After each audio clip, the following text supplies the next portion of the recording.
good afternoon, students, and welcome in your computer class. So, as till the time we have completed our chapter 1, but still our chapter 2 is remaining. So, today we are going to start our chapter 2. This is memory and storage. Okay, so in this memory and storage, what we are going to see, we are going how the computer store the data. As up till now we have seen that computer is capable to store large amount of data.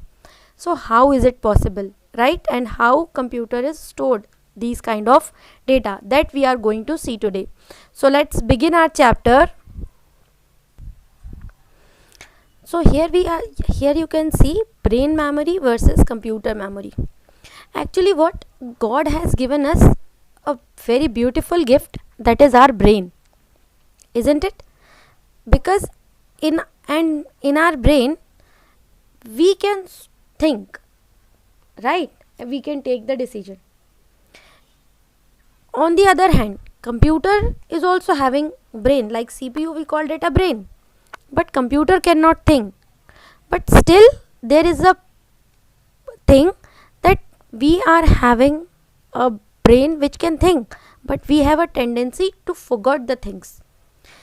We can memorize the things, we can learn them, but still we are having the tendency to forget it. But what computer do?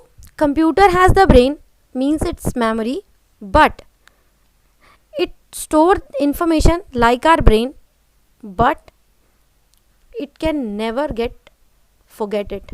Means once a data is stored in the computer memory, will remain forever till the time you are not going to erase it, and whenever you require, you can retrieve it. Got it?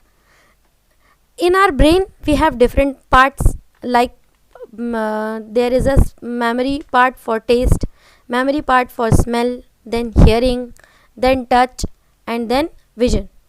Can you see this? So these all are the different part that store different kind of information.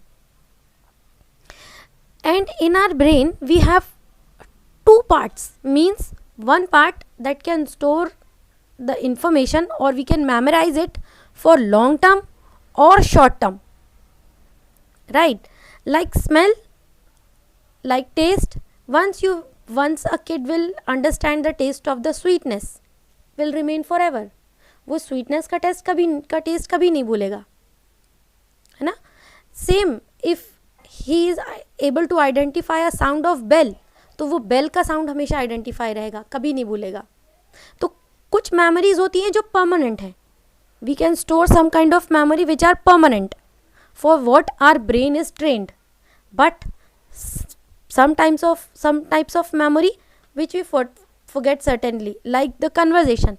If two people are having the conversation, दो लोग आपस में बात कर रहे हैं, वो बात का एसेंस शायद याद रह जाए, पर पूरी बात वर्ड टू वर्ड एक लॉन्ग टाइम पीरियड के बाद भूल जाती है. In the same way, computer is also having two kinds of memory. One is for short term, one is for long term. So in long term memory, computer can store data forever. हमारी long term memory में भी problem हो सकती है. Like अगर आपने question answers learn किए, ठीक है, अब वो क्वेश्चन आंसर आपके लॉन्ग टर्म के लिए, आज आपने लर्न किया, आप 1 महीने बाद भी उनको रिवाइज कर पाओगे. लेकिन आपके पेरेंट्स से पूछा जाए, उन्होंने अपनी क्लास 10th में कुछ क्वेश्चन आंसर लर्न किए थे, क्या उनको वो आज होंगे? नहीं. तो वो लॉन्ग टर्म होने के बाद भी एक पर्टिकुलर टाइम के बाद इरेज हो गई, है ना? तो पर कंप्यूटर में once a thing is stored for the long term, means in a permanent memory, then it is never going to be erased, जब तक कि कोई एक्सटर्नल एफर्ट के थ्रू उसको इरेज ना किया जाए. ठीक है? तो ब्रेन और computer memory both are similar as well and differentiate we can also do. Like same in how many ways? Like we can store information, memory also can store information. We have two types of memory, temporary and permanent. Computer is also having the memory temporary and permanent. Got it? So now let's discuss how, like in our brain, the things are stored in the form of senses, है ना? Senses के form में store होती हैं. Senses और pulses we can call, तो that forms store होती हैं. अब कंप्यूटर में मेमोरी किस तरह होती है and how the data is possible to store. As we know computer is a electronic machine. Computer electronic machine है and electronic machine work only on electricity. और इलेक्ट्रिसिटी में क्या होता है, सिर्फ दो चीज़ें पॉसिबल है, या तो इलेक्ट्रिक करंट ऑन होगा या ऑफ होगा. तो जब सारी चीज़ें ऑन और ऑफ पे चल रही हैं तो फिर स्टोर कैसे होती हैं. हमने तो डेटा उसको ABCD के फॉर्म में दिया, नंबर्स के फॉर्म में दिया, सॉन्ग के फॉर्म में दिया, तो वो स्टोर कैसे होता है, तो that we will see. Okay, so let's see here. Okay, how computer work. Computer actually work on these binary numbers. What is this binary numbers?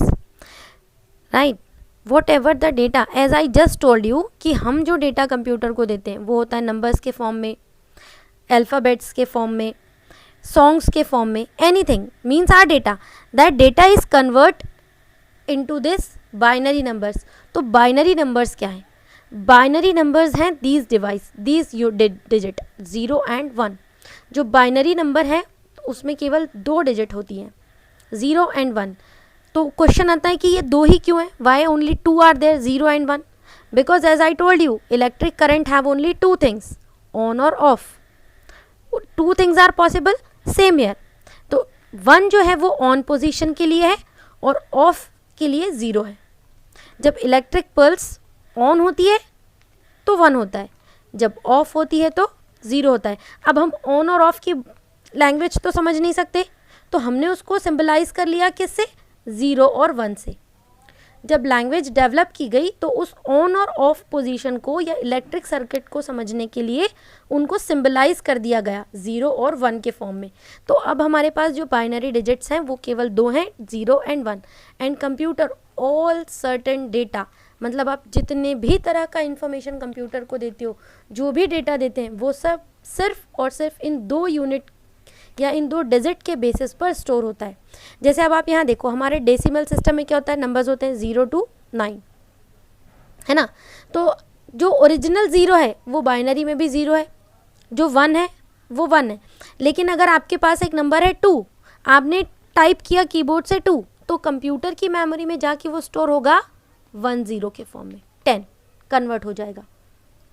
Then 3 convert होगा, किस में कन्वर्ट होगा, 1 1 में. तो हमने नंबर टाइप किया 3, पर वो कंप्यूटर मेमोरी में स्टोर कैसे होता है, इस फॉर्म में, 1 1 के फॉर्म में.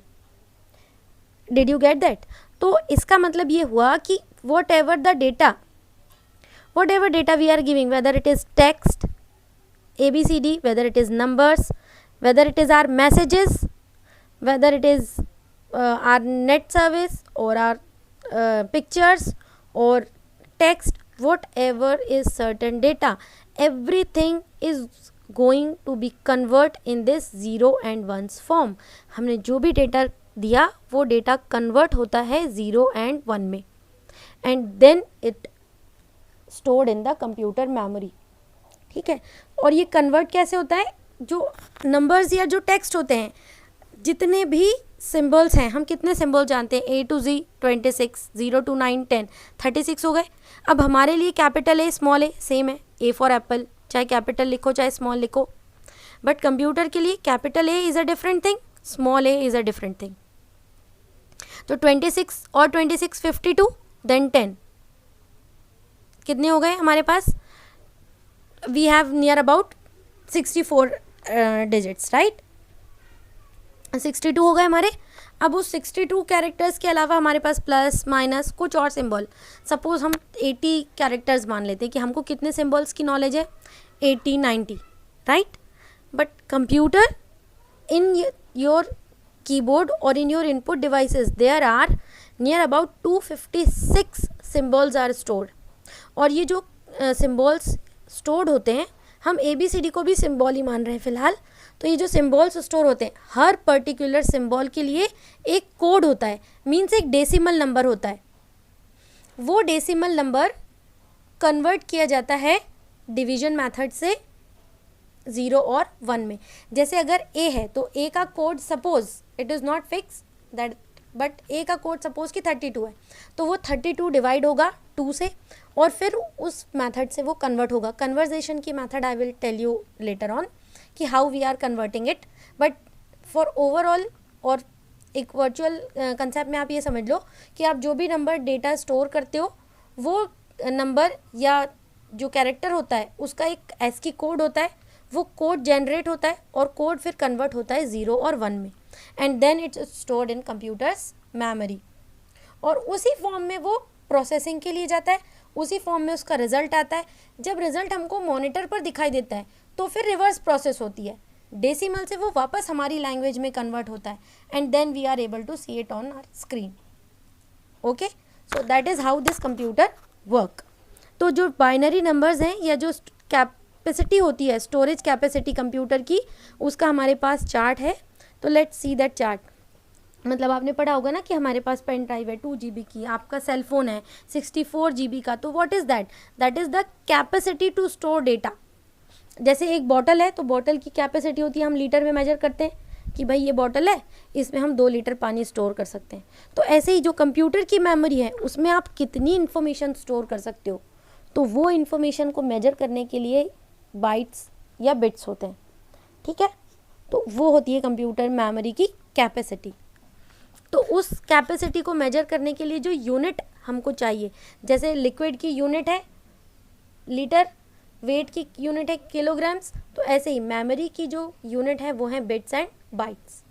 ठीक है, तो जो स्मॉलेस्ट यूनिट है वो है बिट, 1 बिट. 1 बिट का मतलब है 1 बाइनरी डिजिट. आपने अभी 2 बाइनरी डिजिट देखी थी, 0 1. तो अगर आपने एक 0 लिया है तो वो कितनी हो गई? 1 बिट. अगर आपने लिखा 0 1 तो ये कितनी डिजिट हो गई? 2 डिजिट. और बिट भी कितनी हो गए? 2 bits. Did you understand? 1 bit का मतलब है एनी 1 बाइनरी नंबर, कोई भी एक बाइनरी नंबर, चाहे आप 0 लें चाहे आप 1 लें. 1 bit is equal to 1 digit. Understood? Then that kind of 8 bits, मतलब जब 0 1 0 1 के 8 टाइम्स आपने लिख लिए, 0 1 0 1 0 1 0 1, ऐसे 8 बार अगर आपने 0 1 लिख लिए तो वो 8 डिजिट या जो 8 बिट्स हैं वो बनाती हैं 1 बाइट. तो हर जो सिंगल कैरेक्टर होता है वो इस 8 बिट या 1 बाइट में ही कन्वर्ट होता है और स्टोर होता है. तो आप ये भी कह सकते हो कि 1 byte is equal to 1 character.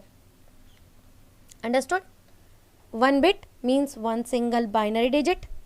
When 8 bits comes together, they will make 1 byte. और 1 byte का मतलब है 1 character और any character. Then उसके बाद आती है आपकी ये 1024 bytes.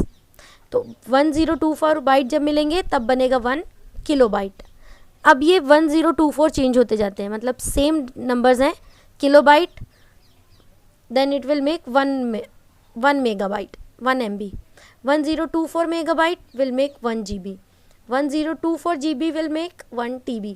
तो ये जो लास्ट तक जाता है 1024 brontobyte is equal to 1 geopbyte. तो ये जो जियोबाइट है ये हाईएस्ट मेमोरी यूनिट है टिल द टाइम.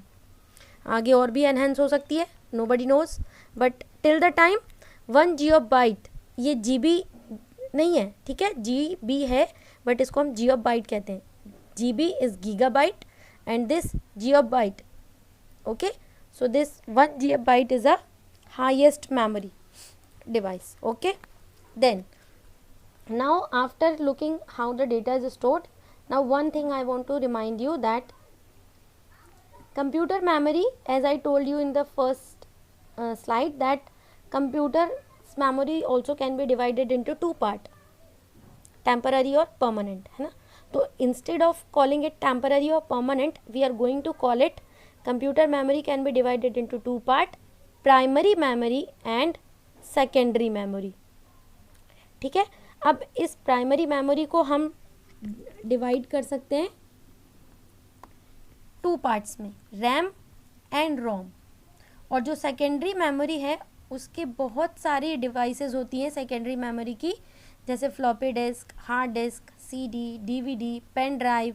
इसके अलावा भी और भी बहुत सारी हैं, मैग्नेटिक टेप है, ब्लू रे डिस्क है. तो इस तरह बहुत सारे डिवाइसेस हैं जो सेकेंडरी मेमोरी में हम काउंट कर सकते हैं. मेमोरी कार्ड आपके सेल फोन में होता है, तो ये सारे जो SD कार्ड्स, ये सारे जो हैं ये सब सेकेंडरी मेमोरी में आते हैं. ठीक है, तो these primary and secondary memory we will discuss on tomorrow. Okay, so that's all for the day from my side.